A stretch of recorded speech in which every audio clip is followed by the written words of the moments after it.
투자에 대한 모든 걸 파헤쳐보는 시간입니다. 투자 프로파일러 미스터 한, 오늘도 MBN골드 한규수 매니저님과 함께합니다. 매니저님 안녕하세요. 네, 안녕하십니까. 오늘 시장이 강세를 보였습니다.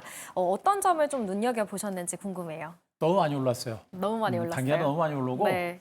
일단 뭐 지수가 많이 오르고 또 한국 증시가 정말 오랜만에 쾌재를 부를 정도로 강세가 나와서 분위기는 좋은데 자, 과연 이런 상승장을 우리 시청자 여러분들이 고스란히 내 계좌 수익률로 연결을 시키고 있는가 이게 조금 궁금한 그런 위치라고 네. 보시면 될 것 같고요. 대신에 말씀드렸듯이 이제 시장은 그런 어떤 정책적인 변수에서 벗어나서 기업의 가치를 중심으로 시장의 매기가 이제 움직이면서 진짜 투자다운 투자의 장세가 오지 않을까라는 기대감이 있기 때문에 지금까지 힘들었다면 앞으로 우리는 본격적으로 계좌 수익을 위해서 좀 더 고군분투할 수 있는 그런 장이 오지 않을까 한번 기대를 해보고 있습니다. 네, 계좌 수익을 극대화하기 위해서 어떤 전략을 세워봐야 할지 내일의 단서 통해서 확인해 보도록 하겠습니다. 내일의 단서 띄워주시죠. 단기 과열권 경계인데 네. 좀 방어적인 태도가 필요할까요? 지난주부터 이제 지수가 워낙에 많이 올라서 네. 이제 가다가 좀 한 번 정도는 쉬어가지 않을까라는 예상을 하면서도 지수가 또 올랐습니다. 그러니까요. 또 올라고 지수가 이제 벌써부터 이제 2,800선까지 올라서는 그런 강세가 네. 진행이 됐는데 일단 단기적으로 오른 건 맞아요. 단기적으로 많이 올랐고 또 쉬어갈 수 있는 그런 가능성은 있겠죠. 그러니까 중기적인 시장 전망은 좋아요. 이번 새로운 정부에 거는 기대감들이 워낙에 큰 상태고 네. 새로운 정부의 정책들이 상당히 강한 드라이브를 걸고 있는 상태이기 때문에 앞으로 이제 정부 정책 관련주들은 단기간에 올라서 쉬어가는 과정들은 연출되겠지만 쉬었다가 다시 갈 수 있는 가능성은 좀 있겠죠. 그러나 단기적인 관점에서는 분명히 많이 올라왔고 특히나 최근 시장에 강도 높게 올라갔던 부분들은 이제 외국인들의 장세 개입니다. 그쵸. 그동안 시장을 별로 이제 관망세를 기록했던 외국인들인데 외국인들이 지금 공격적인 매수가 계속해서 진행되고 있고 또 시가총액 상위권 종목을 중심으로 매수가 진행되다 보니까 지수는 계속해서 강세가 나타나고 있는 이런 형태거든요. 과연 이 외국인들이 얼마나 지속적인 매수를 이끌어낼 것인가에 따라서 시장 전반에 걸친 흐름들은 결정이 될 거로 보여지고 있는데 네. 어쨌든 간에 전반적인 어떤 정책이라든가 기대감들 그리고 외국인들의 매수도 상당 기간 단기간에 많이 올랐기 때문에 저는 시장이 좀 쉬어간다라는 것에 포커스를 맞추는 게 좋겠고요. 가더라도 충분한 기간 조정 내지는 눌림목 조정을 보이고 나서 가는 게 좀 바람직하지 않을까라는 그런 판단을 보이고 있어서 지금은 조금 신중하게 종목을 좀 접근할 필요가 있지 않을까라는 판단을 좀 말씀드릴 수가 있을 것 같습니다. 네.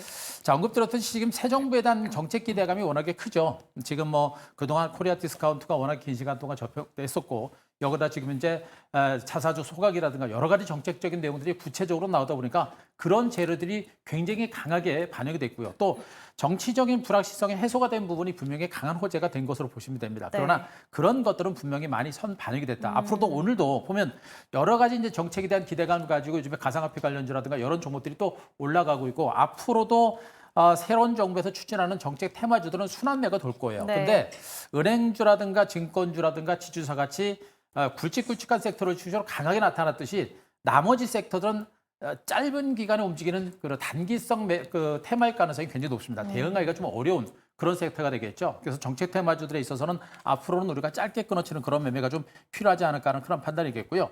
일단 외국인들의 매수가 계속 유입되고 있는 부분들은 상당히 긍정적인 부분이 있어요. 그런데 언급드렸듯이 기관하고 외국인들이 물량을 좀 텁니다. 금융 투자가 좀 따라붙는 것은 있습니다만 금융 투자는 단기성이 크다고 그랬죠. 근데 이제 투신권이라든가 연기금까지도 지금의 반등장을 통해서 일부 매도가 나오고 있는 그런 과정들이기 때문에 전반적인 시장은 역시 기관과 개인들의 매물에 의해서 전반적인 지수는 좀 올라가고 일부 외국인 선호 대형주는 올라갈 수 있는데 전체적인 시장의 흐름이 조금씩 약화될 수 있는 그런 가능성에 대해서는 분명히 열어두실 필요가 있을 것 같습니다. 자, 이런 가운데 역시 가장 중요한 포인트는 역시 이제 정책주에서 과연 가치주로 시장의 매개가 옮겨갈 것인가라는 건데 제가 말씀드렸듯이 그동안 이제 은행주, 증권주, 그다음에 지주사주들의 강세로 오늘도 이어졌습니다만 장 막판에 많이 밀렸고요. 그런 가운데 삼성전자라든가 하이닉스 같은 이런 가치주들 또 오늘 자동차, 현대차, 기아 같은 이런 가치주 쪽으로 매개가 살짝 이동하는 그런 흐름들이 나타났었죠. 이런 흐름들이 얼마나 강도 높게 지속되는지를 봐야 될 겁니다. 외국인들의 매수가 얼마나 지속되고 외국인들의 매수가 어떤 대형주를 중심으로 얼마나 지속적으로 나오는지에 따라서 시장을 이끌어가는 주도주가 바뀔 가능성이 높기 때문에 자, 외국인들의 수급에 대해서 우리가 많이 좀 집중할 필요가 있겠다는 점을 말씀드리도록 하겠습니다. 자, 그 외국인들의 수급 동향, 그 외국인과 기관들의 그 수급 그 주체별 매매 동향 그림을 잠깐 보도록 하겠습니다. 네. 최근 한 1개월 동안에 이제 기관과 외국인들의 수급 동향의 그림을 보이고 있습니다. 빨간색 선이 외국인들이고요. 그리고 이제 파란색 선이 개인입니다. 그리고 녹색 선이 기관 투자자들인데 외국인들이 빨간색 선을 중심으로 매수세가 들어오고 있는 게 보이실 겁니다. 그러다가 최근에 한 4일 동안 공격적인 매수가 들어오면서 지수 네. 상승장을 견인했다라는 게 보이시겠죠. 그동안은 정부에 대한 기대감들, 대선 전까지만 해도 약간의 불확실성에 대한 우려감이 있었습니다만 대선 이후에 시장에 대한 확신을 가지고 외국인들의 매수가 강하게 들어오는 게 보이실 겁니다. 그러나 반대로 기관들이 서서히 물량을 내놓기 시작했고 네. 개인들도 물량을 내놓고 있는 이런 형태이기 때문에 네. 앞으로 시장은 이제 개인과 기관이 주도하는 것보다는 죄송합니다. 외국인들의 매수가 들어오면서 장세를 이끌어갈 수 있는 가능성이 매우 높겠죠. 네. 그래서 이 외국인들의 수급이 굉장히 중요할 것이고 앞으로도 외국인들의 매수가 들어오면서 장세가 살아난다고 한다면 외국인 주도의 대형주 장세, 특정 일부 시가총액 상위 종목 중심의 상세장이 나올 가능성도 있기 때문에 그 부분에서 시장을 이끌어가는 종목이 주도주가 바뀔 가능성이 있다는 점도 체크를 좀 하시기 바랍니다. 네, 외국인의 움직임에 주목을 해봐야겠네요. 그리고 정책주에서 가치주로 수급이 이동하고 있다. 지난주부터 계속 말씀해 주시는 내용 다시 한번 전해드렸습니다. 이번에는 매니저님의 포트폴리오를 한번 리뷰해 보도록 할 텐데요. 먼저 하나금융지주예요. 오늘 5% 강세 나왔고 네. 1차 목표가 달성했습니다. 수익을 좀 극대화해 볼까요? 극대화를 좀 해도 될 것 같긴 한데요. 네. 일단 지금 보시면 이제 지주사 강세 나왔죠. 네. 그다음에 이제 증권주 강세 나왔죠. 그쵸. 은행주들도 안 가는 것처럼 하면서도 지금 야금야금 가면서 신고가까지 나옵니다. 지금 은행주들 같은 경우는 제가 보기엔 마지막 클라이막스 시세가 아직 덜 나온 거로 좀 보여져요. 그래서 아직은 은행주들이 한 번은 더 가지 않을까라는 그런 판단이겠고 네. 기업 밸류와 관련된 대표적인 수혜주다라는 측면을 보게 되면 역시 이제 추가적인 반등 가능성은 있을 거로 일단은 판단을 드릴 수가 있을 것 같습니다. 네. 다만 여기서 한 번 더 올라간다라고 한다면 우리는 좀 경계를 좀 하실 필요는 있을 것 같은데 어쨌든 간에 요 구간 초기 국면에서 매수 말씀드렸었고 가랑비웃 듯이 안 가는 것처럼 보이다가 이렇게 추세가 살아나면서 막판에 휘날려를 날리는 이런 강세가 나타났죠. 추가적인 상승 가능성이 있는 것을 봅니다만 거래량이 늘어났기 때문에 네. 여기서부터는 우리가 추가적으로 올라간다라고 한다면 우리가 매도를 한다라는 그런 관점을 한번 보시는 게 좋아요. 지금 증권주들과 그다음에 은행주, 지주사를 중심으로 우리가 전략을 좀 잘 짜야 되는데 단기적으로는 많이 올랐기 때문에 한번 매도하는 것도 괜찮습니다. 대신에 네. 만약에 내가 이 종목을 중장기로 가져간다. 또 증권주라든가 은행주라든가 지주사를 중장기적으로 가져간다라고 한다면 저는 절반 정도는 매도를 하시더라도 나머지는 가져가시는 전략은 나쁘진 않아요. 그런데 일단 지금은 단기간에 워낙에 많이 올랐기 때문에 지금은 추가적인 반등을 통해서 일부 좀 물량을 줄이는 그런 전략과 더불어서 네. 한 번은 다 매도했다가 나중에 밀릴 때 재매수하는 그런 전략도 나쁘지는 않을 겁니다. 다만 네. 은행주들은 좀 더 올라갈 수 있는 여력이 좀 있는 것으로 보고 있기 때문에 네. 자 1차 목표가 달성을 했고요. 이 종목은 이제 은행주는 좀 늦게 올랐기 때문에 이제 2차 목표가를 설정을 드리겠는데 2차 목표가는 좀 짧게 82,000원 정도를 제시를 드리고 익절가는 75,000원 제시를 드리는데 2차 목표가 82,000원 부근 정도까지 올라가게 되면 그 정도 선에서는 한 번 정도 물량을 줄이고 빠져나오시는 이런 전략이 네. 필요하지 않을까 이렇게 좀 판단을 드리도록 하겠습니다. 네, 은행주 하나금융지주는 앞으로 상승 여력이 조금 남아있긴 하지만 그래도 많이 올라온 만큼 좀 분할 매도 전략을 취해보자라고 말씀을 해주셨고요. 두 번째로 대신증권을 리뷰해 볼 텐데요. 역시나 4차 목표가를 달성을 했어요. 금방이에요. 그럼 이쯤에서 좀 수익을 실현해야겠다 이런 생각이 들기도 하거든요. 이제 지난주에도 말씀드렸습니다만 일단 4차 목표가까지 말씀을 드리면서도 이제 추가적으로 올라갈 때는 한 번 정도 줄여도 된다라는 그런 얘기도 해드리긴 네. 했는데요. 어쨌든 간에 4차 목표가 26,000원까지 달성을 했고 추가 상승세가 나올 수 있는 그 추세가 살아있기 때문에 추가 상승이 나올 가능성도 있기는 있는 것으로 보여집니다만 네. 이 정도면은 우리가 지금 같은 시장에서 정말 많은 수익을 냈다라고 보시는 게 전 좋아요. 그래서 일단 뭐 절반 정도 이익 실현하셨건 지금 물량을 들고 계시건 간에 이제 가지고 계신 분들은 제가 보기엔 추가적으로 올라가게 되면 저런 물량을 좀 전량 매도하셔도 된다고 보여집니다. 네. 앞서 언급드렸듯이 지주사라든가 은행주라든가 증권주 같은 경우는 정부 정책 테마주고 정부 정책이 워낙에 강도 높게 드라이브가 걸려있기 때문에 1차적으로 올랐다가 쉬어가는 과정이 나올 겁니다. 쉬었다가 다시 갈 수 있는 가능성이 높거든요. 근데 당장 곧바로 안 갈 겁니다. 그래서 과감하게 물량을 한번 털어내셔도 괜찮을 거 보고 있고 갔다가 충분한 기간 조정이라든가 울림목 조정이 나올 때 그때부터 재매수를 하셔도 늦지는 않을 거로 보고 있기 때문에 이번에는 추가적으로 올라갈 때는 물량을 털고 빠져나오셔서 이익 실현하신 다음에 그 현금을 가지고 새로운 기회를 포착하시거나 새로운 종목들의 레이스에 대비하시는 것도 나쁘지는 않을 것 같습니다. 네, 무려 4차례에 걸쳐서 목표가를 달성한 이 대신증권이었습니다.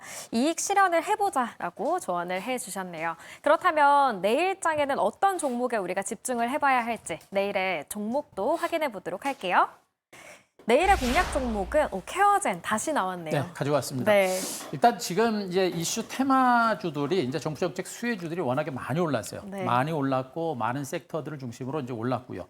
여전히 시장에서는 이제 새로운 정부 정책 테마주를 중심으로 종목 발굴과 그들 종목을 주로 순환매가 계속 도는 그런 흐름이 나올 건데 언급드렸듯이 지주사라든가 뭐 은행주라든가 증권주 같은 이 굵직굵직한 그 정치 테마주들은 상당히 안정적으로 이제 시세가 어느 정도 났었죠. 근데 네. 나머지 섹터들은 굉장히 시세가 단발이에요. 한번 훅 올랐다가 훅 빠지거나 이제 급격한 급등락이 나오는 형태가 진행이 됩니다. 그 대응 네. 자체가 어렵죠. 그쵸. 그래서 제가 보기에는 지금 현재부터는 이제 정책 테마주들에 대해서는 우리가 길목을 지킬 때 제대로 된 종목을 뭐 길목을 지켜서 단기 매매 정도는 하시는 건 괜찮은데 옳은 종목을 추격 매수하는 것은 쉽지는 않을 거로 보고 있고 정책 테마주들은 지금부터 수익 내기가 쉽지 않은 구간인 것으로 보여집니다. 그래서 정책 테마주들에 대한 추격 매수보다는 이제는 언급드렸듯이 이제 정책 테마주에서 이제는 가치주 쪽으로 시장의 매개가 움직일 가능성이 높겠고요. 일부 대형주들과 더불어서 중소형주를 중심으로도 성장주의 개별적인 상승세는 이어질 겁니다. 네. 뭐 파마리서치라든가 이런 종목들이 오늘도 강세가 나왔었죠. 피부미에 관련 성장주들은 여전히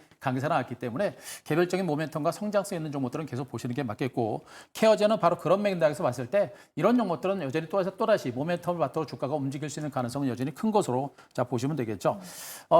지금 현재 뭐 파마리서치 같은 필러 관련주의 강세가 계속해서 진행되고 있고요. 그런 가운데 대표적인 필러 관련주임에도 불구하고 주가가 못 올랐던 종목 중에 하나다라고 보시면 됩니다. 지금 이제 필러 시장 자체가 계속해서 성장세가 유지가 되고 있기 때문에 이 종목도 올해부터 실적이 더 증가할 수 있는 가능성이 높겠고 지금 뭐 올해를 기준으로 영업이익률이 무려 49%를 기록할 정도로 뭐 실적 자체는 너무나 좋은 그런 종목 중에 하나다라고 보시는 게 바람직할 겁니다. 네.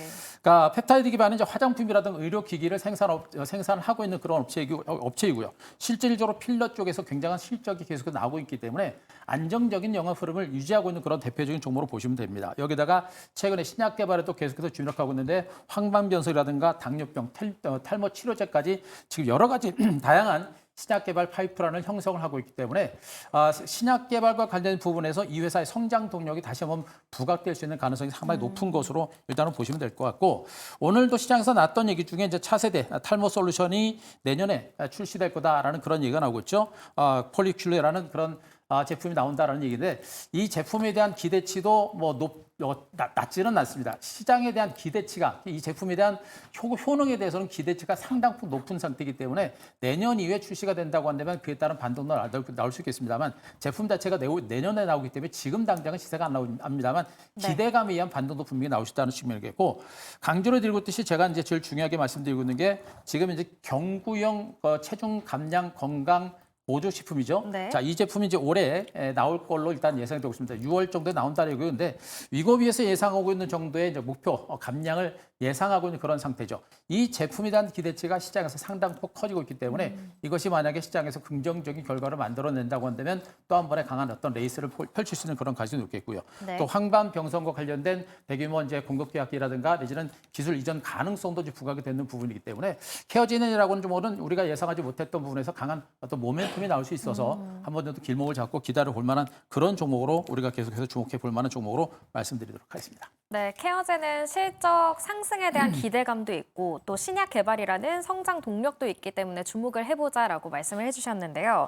그렇다면 가격 전략은 저희가 어떻게 잡고 가야 할까요? 네. 자, 가격 전략은 일단 오늘 주가가 장중에 강하게 올라갔다가 밀렸던 부분이겠죠. 네. 앞서 언급드렸듯이 지금 차세대 탈모 솔루션에 대한 기대치를 가지고 움직였었던 부분이고 지금 요즘에 이제 반려동물 케어 헬스케어 시장까지도 진출하고 있기 때문에 앞으로 이 회사가 실적이라든가 성장성 자체가 커질 수 있는 여력은 상당히 높다라고 보셔도 될 것 같습니다. 네. 기본적인 수익 가치가 있고 성장 가치가 있게 되면 주가는 별개에 올라갈 수 있기 때문에 주목하실 필요가 있겠고 지금 직전 고점에서 횡보세가 나오고 있죠. 탄탄한 하방 경직을 보여주고 있는 모습이겠죠. 추세가 살아있고 살아있는 종목이 더 가는 장세고 갔다가 밀렸기 때문에 우리가 저가 매수할 수 있는 기회로 보셔도 될 것 같습니다. 그래서 오늘 종가 33,650원을 기점으로 해서 조금 밀릴 때마다 우리가 저가 매수를 계속해서 해볼 만한 종목으로 보시면 되고요. 일단 반등이 나올 때는 반등이 클 겁니다. 그래서 목표가를 제가 35,000원까지 조금 높여드리고 손절가 3만 원 제시드리도록 하겠습니다. 네, 케어젠 목표가는 45,000원, 손절가는 3만 원 라인으로 정해주셨습니다. 매니저님, 내일 혹시 무료 방송 해주시나요? 내일은 무료 방송 해야죠. 네. 자, 내일 장 마감 후 3시 50분에 무료 방송 진행을 할 거고요. 지금 시장이 조금 복잡합니다. 정책 테마주 이후에 새롭게 시장을 이끌어갈 수 있는 주도 섹터가 어디가 될 것인지와 그리고 전반적인 시장의 주도주 종목에 대해서 방송을 한번 진행할 거니까 네. 자, 내일 3시 50분 무료 방송 한번 참고하시 바랍니다. 네, 한규수 매니저님 내일 3시 50분 장 마감 후에 무료 방송 한다고 하시니까요. 유튜브에서 한규수 검색하셔서 무료 방송 많은 시청 부탁드리겠습니다. 네이버 밴드에도 매니저님 많이 찾아주세요. 오늘 말씀은 여기까지 듣겠습니다. 지금까지 MBN골드 한규수 매니저님과 함께했습니다. 고맙습니다.